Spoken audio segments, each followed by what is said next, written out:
With 16 films as part of his legacy, Kubrick's movies span genres from noir thrillers to war films, and from political satires to science fiction.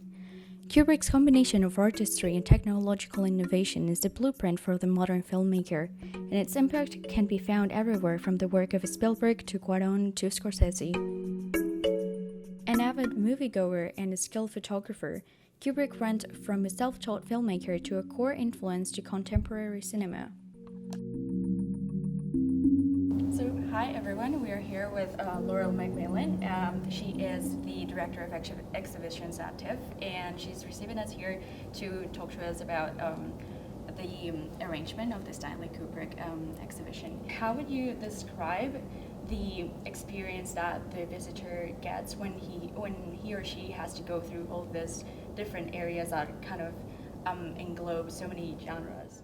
So the exhibition was designed chronologically by film.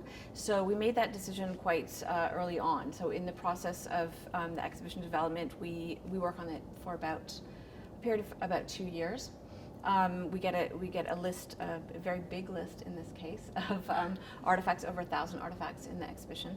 And we made the decision very early on to present the exhibition chronologically by film. So what that means is that we've built a room for each film. So we've treated each film individually, and we're able to create a separate decor for each room, considering each film. So we wanted the visitor to feel that they're really entering into that film and the world of that film. So that's how we dealt with as you say, the different genres for different films. Covering 7,000 square feet, Stanley Kubrick, the exhibition, is TIFF's largest installation to this date. It showcased nearly 1,000 artifacts, ranging from the costume wigs from A Clockwork Orange to the Venetian mask worn by Tom Cruise to Kubrick's large collection of specialized lenses and cameras. Could you talk to us a bit more about the artifacts? What kind of artifacts are in there? There are a lot of materials related to production design, early photography, the location scouting, for example, photography. There are scripts, there are notes, there are working documents, there are schedules, on-set photography, a lot of great props as well. I noticed that there's a lot of letters from the audience, and sometimes from figures, contemporary figures. How do you think the letters kind of add to the experience of just the film? I think that, yes, there are letters, for example, some outraged members of the public, for example, for Lolita and for Clockwork Orange, certainly.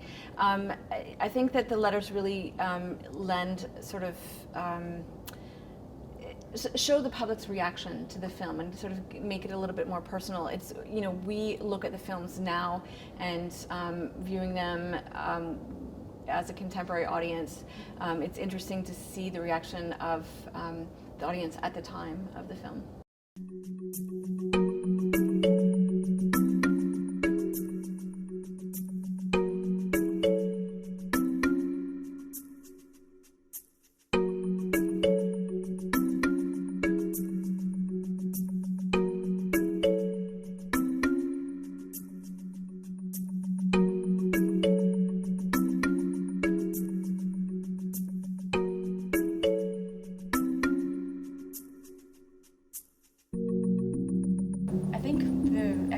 Has this multimedia quality to it. So I was wondering, could you talk to us a bit more about the role of sound in the exhibition? Sure. So we've decided to, with the exception of the space room for 2001, which we wanted to keep entirely quiet with a space-like feel, we are playing clips inside each room. So each room is dedicated to a film. We play clips inside. So you hear a lot of music as you're walking through the exhibition, and you hear a little bit of the overlap of all the films. So you're in the world of Stanley Kubrick as you walk through the exhibition, whether it's the really iconic music from 2001 or from Clockwork Orange or Lolita's purring voice or some screaming, I think, in The Shining. And we really sort of, it's as you move through, you are hearing and seeing clips of Kubrick's films.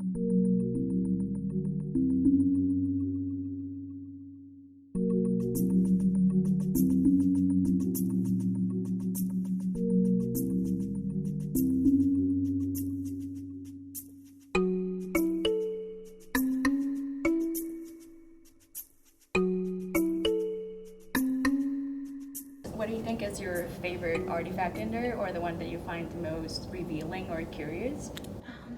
I think there are quite a lot of them. One of my favorite artifacts is really the production design and the photography for Full Metal Jacket. So we see the photography of the set, which is outside of London, at disused gasworks, and we see the production designers' drawings on. They're drawing in palm trees, they're drawing in architectural elements, and showing Stanley Kubrick how they could transform the location to look like Vietnam, to look like his location. And then beside those, you see some actual on-set photography when he's flown in the palm trees from Valencia, Spain, and installed them and installed the architectural elements. So you really see that juxtaposition of sort of the plan of the exhibition, of the sets, and then the execution of it. I think also in terms of artifacts, it's, as I said, we receive a big list of artifacts, and we have to go through them. And part of our work, when I work with an exhibition designer and my museum-trained staff, we look at how we can display these artifacts. So that's a lot of the work that is involved, is how to best show them, the costumes, what can be an open display, what should be in vitrine, and there's a lot of custom design in order to best showcase the artifacts.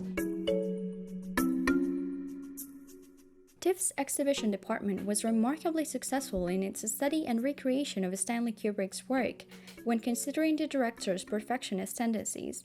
As we discover the lengthy production processes and production design efforts in which he incurred during films such as Spartacus, Eyes Wide Shut, and The Shining, his films take on a new and richer meaning.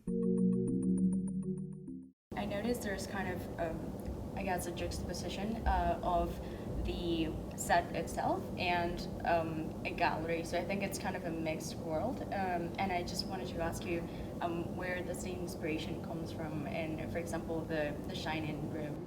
Yeah, so that was many of those elements that you see in the decor in the rooms that you're calling set were things that were recreated by my exhibition designer. So the idea from that is coming from the curators and from the exhibition designer working together. So as you saw in the Shining room, for example, we have the maze, we have the Apollo sweater, we have the creepy twins dresses, and other artifacts there, on-set photography, the typewriter, but all of the other elements in the room were created by the curators and the exhibition designer. So our exhibition designer custom designed and reproduced the carpet in the Overlook Hotel, so that's in the room. We made room 237.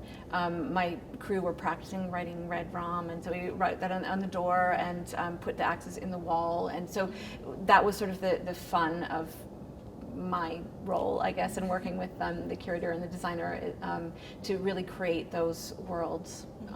Also, 2001 is another example. It's we have the spaceship, but we decided to create an all-white, very bright space with no sound and a curved wall to display them. And we reproduced a giant monolith as well. So all of those elements that you're seeing are our exhibition design.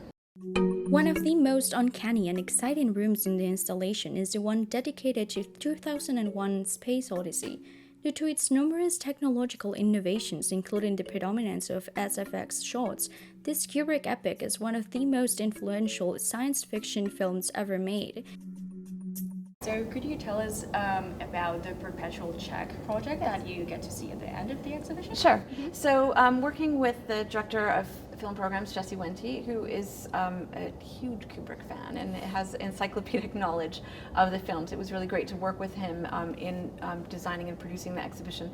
And as we were working on the exhibition, he was noting how many continuing references there are in Kubrick's film. For example, Kubrick was obsessed with chess, and we have his chess set at the opening of the exhibition. But there are many, many instances in his films where he makes reference to check. chess and a checkerboard.